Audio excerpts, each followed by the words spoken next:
शक्तियों को वश में करने की शक्ति हमें भगवती माँ दुर्गा का ब्रह्मचारिणी स्वरूप ही प्रदान करता है, क्योंकि सभी शक्तियों का मूल माँ भगवती है। इसलिए इस पावन नवरात्रि के दिनों में माँ दुर्गा की उपासना करके हम शारीरिक और मानसिक शक्तियाँ प्राप्त कर सकते हैं और माँ ब्रह्मचारिणी से हमें तप करने की शक्ति प्राप्त हो सकती है। तो चलिए आज नवरात्रि के दूसरे दिन सबसे पहले माँ ब्रह्मचारिणी की कथा का श्रवण करते हैं और उसके बाद उनकी विशेष पूजा आराधना कैसे की जाती है ये जानते हैं। जब माता सती ने पुनः जन्म लेकर पर्वतराज हिमालय के घर में पार्वती के रूप में जन्म लिया था, तो नारद जी के उपदेश से उन्होंने कठोर तप किया, जिसके फल स्वरूप वे भगवान शिव को पति रूप में प्राप्त कर सकी। इस कठोर तप के कारण उनका नाम ब्रह्मचारिणी या तपस्चारिणी पड़ा। महादेव को प्राप्त करने के लिए माता पार्वती गंगोत्री के पास गंगा अवतरण स्थान पर भृंगी तीर्थ में तपस्या करने चली गई। वहाँ भगवान शिव की आराधना करते हुए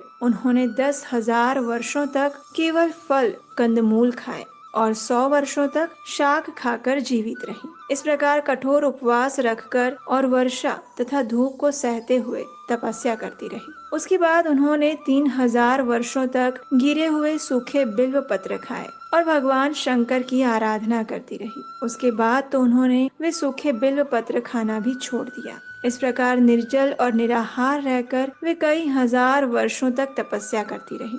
पत्तों को भी खाना छोड़ देने के कारण उन्हें अपर्णा भी कहा जाता है। इस प्रकार कठोर तप करके माता पार्वती ने आखिरकार भगवान महादेव को प्रसन्न कर लिया। तपस्या के कारण शुद्ध होने पर माँ पार्वती के साथ महादेव का विवाह हुआ और उन्हें अपनी पत्नी रूप में भगवान शिव ने स्वीकार किया। इस प्रकार कठोर तप करने के कारण माता पार्वती का नाम ब्रह्मचारिणी पड़ा, जिसका प्रमाण हमें शिव पुराण से मिलता है। तो इस प्रकार माँ दुर्गा का दूसरा स्वरूप ब्रह्मचारिणी का है और नवरात्रि के द्वितीय दिन माँ ब्रह्मचारिणी की पूजा आराधना की जाती है। ब्रह्मचारिणी का अर्थ तप की चारिणी यानी कि तप का आचरण करने वाली देवी माँ है। माँ पार्वती का ये स्वरूप पूर्ण ज्योतिमय और अत्यंत भव्य है। उन्होंने दाएं हाथ में जप की माला और बाएं हाथ में कमंडलू धारण किया है। माँ ब्रह्मचारिणी दुष्टों को सन्मार्ग दिखाने वाली है। माँ ब्रह्मचारिणी का पूजन करने से आलस्य,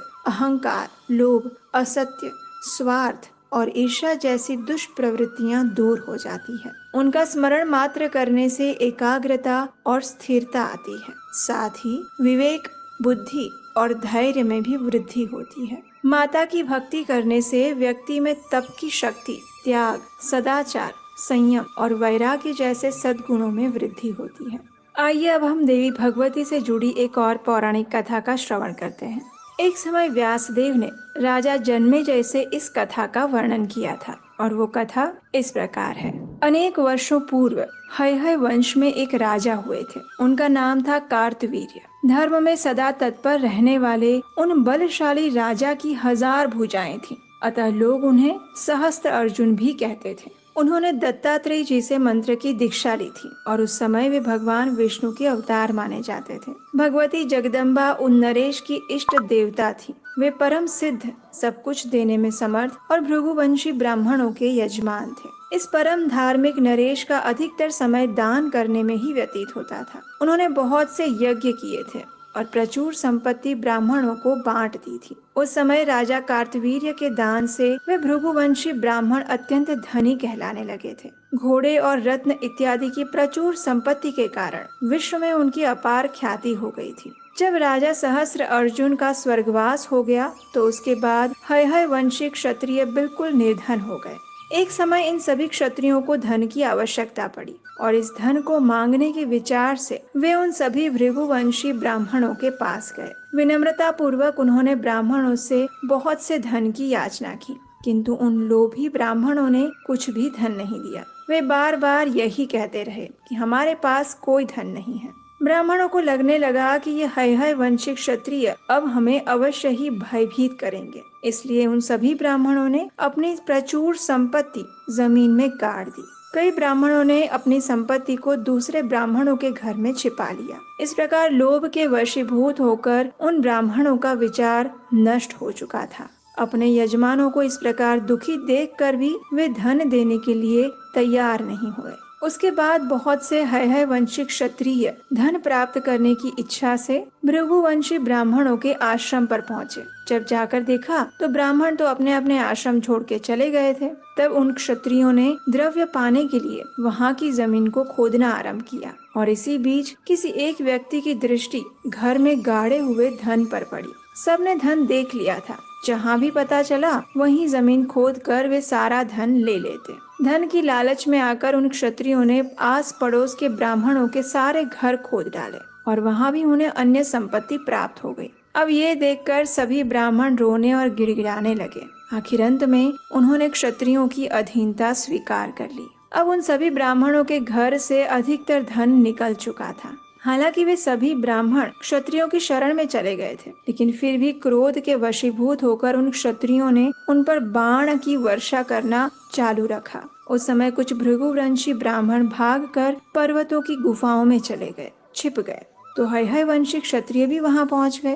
भृगुकुल का संहार करते हुए वे इस भूमंडल पर विचरण करने लगे। जहां भी इन क्षत्रियों को भृगु के वंशज मिल जाते, वे उन्हें अपने तीखे तीरों से मारकर उन्हें मृत्यु के देवता यमराज के पास पहुंचा देते। अब ये सभी क्षत्रिय पाप करने लगे थे। उनके इस निंदनीय कर्म से जिन स्त्रियों का गर्भ नष्ट हो जाता था, वे बेचारी अत्यंत दुखी होकर कुरोरी पक्षी की भांति विलाप करने लगती थी। और उस समय तीर्थवासी कुछ अन्य मुनियों ने उन अभिमानी है वंशी क्षत्रियों से कहा, हे क्षत्रियों, तुम ब्राह्मणों पर इतना भयंकर क्रोध मत करो। ये बड़ा ही अनुचित कर्म है। तुम्हें ऐसा निंदनीय कार्य नहीं करना चाहिए। जो भृगुकुल की स्त्रियों के गर्भ का भी उच्छेद करने में तुम तत्पर हो गए हो। हे क्षत्रियों, जब पुण्य अथवा पाप उग्र और असीमित हो जाता है, तब उसका फल इस जन्म में ही सामने आ जाता है। अतः कल्याणकामी पुरुषों को ऐसा निंदनीय कार्य नहीं करना चाहिए। क्रोध में भरे हुए वे है संज्ञ क्षत्रियों ने जब ये बात सुनी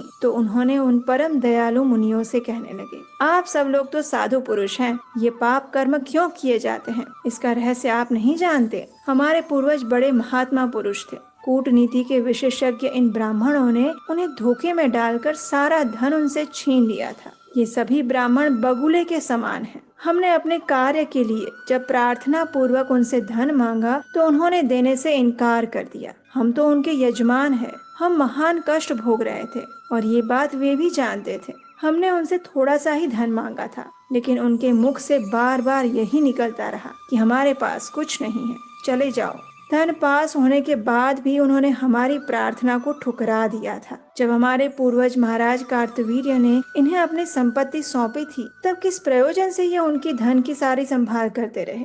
ना तो उन्होंने कोई यज्ञ किया, ना याचक के मांगने पर कुछ दान दिया। ब्राह्मण का तो कर्तव्य होता है कि वो किसी भी प्रकार के धन का संचय ना करे, विधि पूर्वक यज्ञ करे, दान दे और सुख सुविधा के लिए खाने पीने में व्यय करे। हे विप्रो, ऐसा बताया गया है कि धन रहने पर राजा, चोर, अग्नि और धूर्तों द्वारा महान भय उपस्थित होता है। धन का संग्रह करने वाला व्यक्ति स्वयं मरकर उससे अलग हो कठिन दुर्गति को प्राप्त करता है। ये सभी नियम वे जानते थे। उसके बाद भी ये पुरोहित ब्राह्मणों ने लोभ के कारण संशय में पड़े रहे। दान, भोग और नाश, यही 3 धन की गतियां हैं। पुण्यात्मा पुरुषों का धन दान और भोग में खर्च होता है और पापी यूं ही अपनी संपत्ति से वंचित हो जाते हैं। जो कृपण लोग न तो धन का दान करता है, न खाने पीने में खर्च करता है और केवल संचय ही करता रहता है, उसे महान क्लेश भोगना पड़ता है और अंत में उसका धन नाश हो जाता है।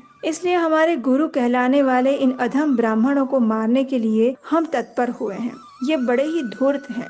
आप तो महात्मा पुरुष हैं, इसलिए आप कृपया इस विषय में क्रोध ना करें। इस प्रकार मुनियों को आश्वासन देने के बाद उन है वंशी क्षत्रियों ने अपना कुकृत्य चालू रखा। धन की लालच में आकर उन क्षत्रियों ने ब्राह्मणों को बहुत सताया। लोभ में भरे हुए मानव की बुद्धि नष्ट हो जाती है। वो पापी व्यक्ति कौन सा ऐसा दुष्कर्म है जो नहीं कर सकता? काम, क्रोध और अहंकार ये तीनों शत्रु हैं, लेकिन ये लोभ इनसे भी बढ़कर शत्रु है। इस प्रकार है वंशी क्षत्रियों ने दुष्ट बुद्धि वाले बनकर समस्त भार्गव वंश के ब्राह्मणों का संहार कर दिया। जब है वंशी क्षत्रिय भार्गव वंश की स्त्रियों को इस बात का पता चला तो वे अपार पीड़ा का अनुभव करने लगी। तब वे भय के कारण अत्यंत घबराकर जीवन से निराश होकर हिमालय पर्वत पर चली गई। वहीं नदी के तट पर उन्होंने मिट्टी की माँ गौरी की मूर्ति बनाकर स्थापित की और निराहार रहकर उपासना करने लगी। अब उन्हें अपनी मृत्यु सामने दिखाई दे रही थी। उस समय उन श्रेष्ठ स्त्रियों के पास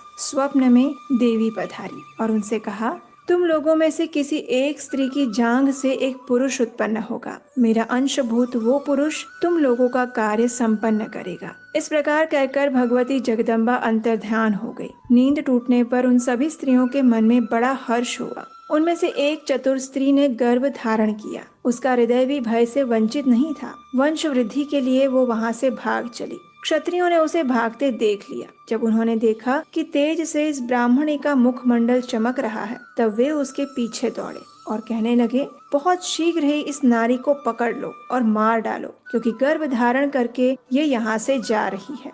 इस प्रकार कहते हुए हाथ में तलवार लेकर वे उस स्त्री के निकट पहुंच गए। भय से अत्यंत घबराई हुई वो स्त्री सामने आए हुए उन क्षत्रियों को देखकर रोने लगी। गर्भ में रहने वाले बालक ने सुना कि माता रो रही है। इसकी अवस्था बड़ी दयनीय है और कोई भी उसका रक्षक नहीं है। क्षत्रियों से संतप्त होने के कारण उसके नेत्र जल की धारा बहा रहे हैं।